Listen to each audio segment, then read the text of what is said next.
Welcome to Pile of Shame, the series in which Alan and I finally get around to playing the myriad titles which have sat gathering metaphorical dust in our respective collections for far too long. In particular, Alan will be working through his ridiculous Steam library, while I plough my way through the ever-growing heap of possibility offered by Xbox Game Pass, EA Play, and any other subscription service to which I have foolishly signed up in a bid to completely overwhelm myself with unplayed games and constant regret. In this episode, I'll be dungeon diving in search of loot and love as I play Boyfriend Dungeon, and I am not going to lie, this one gets really weird. Right from the get-go, Boyfriend Dungeon opens with a content warning about a variety of potentially difficult subjects you'll come across in the game, which include stalking and emotional manipulation. It also gives you the option to turn off supportive text messages, which will come through to your phone throughout the game from a maternal figure titled Mom. From there, it's straight into customizing the protagonist, and my game began opening with a conversation with cousin Jesse, who assured me that, despite my shyness, he would soon have me meeting folks from all over town. Whether that would be for romantic purposes or platonic friendships was entirely up to me. He laid out a few of the local dating options, and then asked me if I could turn into a sword. What? Bro, what are you talking about, man? Now, I think it's worth mentioning at this point that, as I said, I knew little about the game. Everything I did know about Boyfriend Dungeon prior to playing came from a brief read-through of the blurb, and having seen something in there about dating weapons led to a long conversation with friends, during which I seem to remember asking if this game was genuinely going to ask me to smooch a scimitar. I had no idea what I was about to experience when I hit play, and I think hesitant expectation of disappointment would just about sum up my feelings.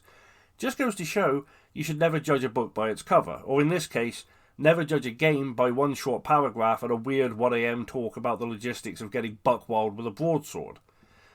Although it does turn out we weren't in some ways far off the truth. The game features characters with the ability to turn into swords, daggers, Knives, sharp sticks. These bladekin, that's a term that I just came up with and am now weirdly attached to, then partner with characters like the protagonist who are known as wielders. This means that you, the player, can't, sadly, suddenly bamf into battle axe form, but you do get to carry your potential paramour into dungeons in weapon form and smash them into and against a variety of weird and wonderful monsters born out of your own securities. Yeah, Boyfriend Dungeon's a dating simulator / dungeon crawler, folks, in which you progress the relationships with people around Venice Beach, many of which also turn into elegant weapons for a more civilized age. You can comment below if you got the reference, and you'll get 10 cool points if you do. Clearly this isn't one of those games you'll ever really be able to explain fully to someone who hasn't played it or at least watched someone play, but the more I settled into it, the more hooked I became. I'm not generally massively keen on dating simulators, but the characters in this game are quite nuanced and intriguing, and the combat is simple but engaging, and the dungeon layouts are a lot of fun and incredibly rewarding. And speaking of dungeons, if I had one nit to pick when it comes to Boyfriend Dungeons, it's the abbreviation of dungeon to dunge, making the call to battle strange beasts born from the depths of nightmare seem more like a casual invitation to Netflix and chill. I don't know what you'd call that. Slaughter and snuggle? Do battle and drink boba? Deal death and dick down? The last one there definitely being more overt, but you get the idea. All the strange terminology aside, Boyfriend Dungeon gets a solid 4 out of 5 flirtatious foils from me. This is a game I fully intend to play more. It is weird as hell, but I absolutely fell in love with it. In fact, don't be surprised if you see a future series from me as I try to romance all of the characters and take down every boss. Just needs a snappy title. Romancing the Rapier. How to Lose a Gladius in 10 Days. Glaive, actually. I'll workshop it. But yeah, Boyfriend Dungeon. Check it out.